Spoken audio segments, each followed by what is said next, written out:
So in the previous video, we solved this differential equation, dy dx is equal to negative 2 times y. What we want to try to do in this video is basically generalize this work a little bit. So can we solve the differential equation that says dy dt is equal to some constant that hasn't been specified yet times y? And keep in mind where we talked about this comes from in that previous video. We said if you assume the rate of change of a quantity is proportional to the current level of the quantity, you get this derivative or this differential equation. And if you can find a general solution to this differential equation, you're going to have a solution that can be used to model any situation where you're making that assumption. So I'm going to go through the process of separating the variables, meaning I'm going to bring the y to the left side of the equation. So to undo this multiplication between the k and the y, I'm going to have to divide by y. And then I'm also going to want to separate my dt from the dy, bring it to the opposite side of the equation, and I'll get that accomplished by multiplying both sides by dt. Leaving the k on the right side of the equation is definitely something that's beneficial to do. Eventually, we're going to try to solve this for y at the tail end of the problem. So if I bring k from the right to the left at the front end of the problem, I'm eventually going to have to go from left back to right later on. So just leaving as much as you can on the right side of these differential equations when you're solving with separation of variables is definitely something to consider early within the process. What I'm going to do to undo my differentials is I'm going to do the antiderivative on both sides.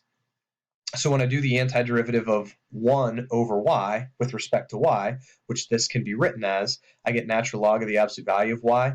Ignore that e, that's some algebra that we're going to get into in about 30 seconds. On the other side, this is a little bit weird because we don't normally do antiderivatives of constants that are not specified, but that's exactly what we're seeing here. This is some number. So if this number were a 5, the antiderivative of 5 with respect to t would be 5t plus a constant. In this case, we're going to end up with kt plus that constant. And like we've talked about in the prior video, I'm not going to add the constant once on this side and add a different constant on this side and then group those constants together. I'm just going to add the constant on the side that everything's going to eventually end up on, and that's the right side of the equation. So I end up with kt plus c immediately after taking the antiderivative on the right. I want to solve this for y. So the e's here, this exponentiation step is being used to get the natural log to go away.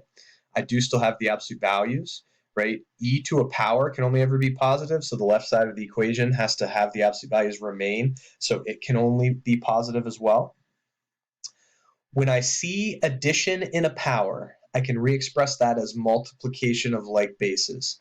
In the last video, we talked about going from something that looks like this, multiplication of like bases, to something that looks like this, adding in the exponent, something you've done probably a decent amount. We're just going the other direction down that path.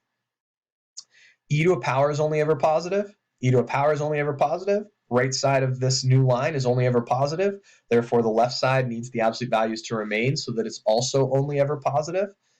Whenever I recognize that this right here, e to the c, is really some number, right? E is about 2.7. 2.7 to some number is going to be some other number. As long as I don't say e to the c is equal to a, as long as I say this is a constant, and I'm going to re-express it with this arbitrary constant a, as long as I don't demand that a equal e to the c, I've given the right side of this equation a way to become negative. If a is negative, the right side of the equation is negative. Therefore, the left side of the equation can also now become negative, and we can drop the absolute values. And that's a sequence that you'll see off and on throughout the next couple of lessons. This is our general solution. So this differential equation right here, anytime we make the assumption the rate of change of a quantity is proportional to the current level of the quantity, that is always going to be able to be modeled with this equation here. And this is something that if you have done problems involving half-lives or population growth in chemistry or biology, or you did continuously compounded interest in an Algebra 2 course, you would recognize this. So you didn't really say that that was a solution to a differential equation when you were in those courses. You just took this solution and ran with it and solved problems with it. Now we're seeing that that's really a solution to a differential equation. This models both growth and decay. So if the k value, and keep in mind where k is up in the power here, right? So if that k value is positive, we get continuous growth. So that would model population growth. That would model continuously compounded interest since we're gaining money. This would be a situation that would be a value of k being negative, right? So radioactive decay can be modeled with this sort of graph. And we'll take a look at a specific problem where we're going to be using this solution in just a minute. So I guess in general, any of these types of problems, population growth, radioactive decay, continuous growth, any of those situations make this assumption. The rate at which the quantity is changing is proportional to the current level of the quantity.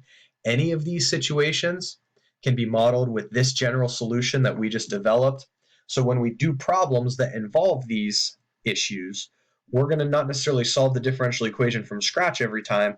We're going to jump straight to the general solution, build the specifics for it, for the situation at hand, and then run with it.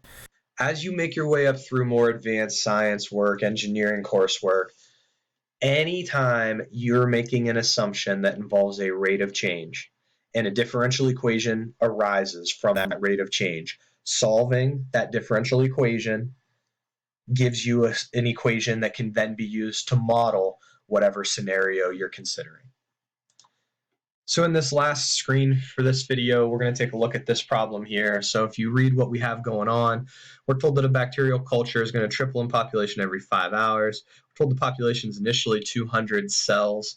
Find an equation for the population at any time, and then use that to determine when the population is going to reach 20,000 cells. So rather than solving a differential equation again, I'm jumping straight to the general solution that we just developed. So I'm going to that general solution. Issue is, I don't know what A is. I don't know what K is. So the way that you're going to find the specific values of A and K for each of the problems you're going to run into, you're going to have to take the problem statement and you're going to have to pull some ordered pairs out of it. So there's a pretty obvious ordered pair that arises from this. Initially 200, so at time 0, we're going to have 200 cells in the population. And then that top sentence says that the culture triples in population every 5 hours. So after 5 hours go by, this initial population is going to triple to 600. So these two ordered pairs are going to allow us to find these two constants, the A and the K. I'm going to start with the one that involves the 0 first. That's typically going to be the easiest thing to do. It's usually easier to deal with zeros than any other sort of number when you're plugging in. So I'm taking my general solution. I'm plugging 200 in for the y. I'm plugging 0 in for the t. E to the 0 is 1. A times 1 is A. A has to be 200. So now we now know what's going to be going in place of A. I'm then going to apply this other ordered pair. So when I put 5 in place of t, my y value has to be 600.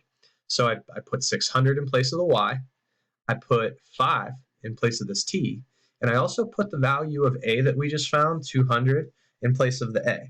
Now, if I'm going to solve this for k, since that's the only unknown in this equation that we just wrote out, I'm going to have to make sure I do this in the appropriate order. One mistake that I see people make is they realize they don't like this e piece, and they're going to have to get the variable that they want to know out of the exponent. And so I see people try to use a natural log too fast in a situation like this. We don't want to undo this natural exponential until it's isolated. So my first step is actually going to be to undo this multiplication between the 200 and the base e. So I'm dividing both sides by 200. That'll give me 3 on the left. Now that I have on the right side of the equation just e to a power, applying the natural log to both sides of this equation is going to allow me to just end up with 5k, because the cancellation is going to work if I apply the logarithm to this line. If I had applied it back here, I'm not going to have the log and the e cancel with each other, because that 200 would also be inside the logarithm. So it's not just the logarithm of the exponential that it's the inverse of, it's the logarithm of 200 times the exponential that it's the inverse of. So getting that 200 out of the way first is definitely something you have to do. And then if I want to know what k is, I'll divide by k, and I end up with natural log of 3 over 5. Leaving this value in this ugly form is definitely something that in a calculus course you'd want to do. If you rounded this off right now, you might lose some accuracy with your eventual results. So I know it's a little bit of a pain to leave K looking like this, but it's something that will benefit from leaving in this form. We won't lose any accuracy with our final answer. And in the case of the AP exam, you wouldn't want to round off any intermediate values like this with the calculator. You'd have to keep 3 digits of accuracy for your final answer. So going to the calculator at the end of this process rather than right now is definitely the better thing to do. So now I've kind of jumped over back from beneath where we listed our ordered pairs a while ago. This is my answer for this task. Find an equation for the population at any time. We now have that equation. Any value I pop in place of t, I'm going to have the number of cells in the bacterial culture at that time. Now, the secondary question here is determine when the population will reach 20,000 cells. So 20,000 would go in place of t, and then I would have to solve, 20,000 would go in place of y, and then I would have to solve for t. So similar to what we argued over here a few minutes ago when we were talking about finding k, I am going to have to get the t out of the power. I'm not going to undo the natural base e as my first step. I'm going to isolate the natural base e, so I'm going to divide both sides by 200. Then I'm going to take the natural logarithm of both sides. And then I'm going to, let's see, I have this fraction that's multiplying t. I'm going to multiply by the reciprocal of that fraction, right? So 5 over natural log of 3 in order to isolate t. Now, in a calculus course, your professor might be asking for your answer to be an exact form, like I have it right here. If this was an AP problem, it would highly likely be a situation where the calculator would be in play. So if you broke out your graphing calculator, and I've used Desmos for this, what I did is I graphed y equals 20,000. So I graphed the left side of this equation, and then I've also graphed the right side of this equation, graphing them simultaneously. Now I had to definitely adjust my viewing window quite a bit because I had to see clear up to a y value of 20,000. But you see that the 20,000 population threshold is hit for the first time after 20.959. And if you think about units of this, I believe our tripling time was in hours. So our graph would have the units of population on the y-axis and then hours on the t-axis. So that would be 953? Yeah, 959. 20.959 hours would be what you'd get if you tossed that into the calculator and rounded it off.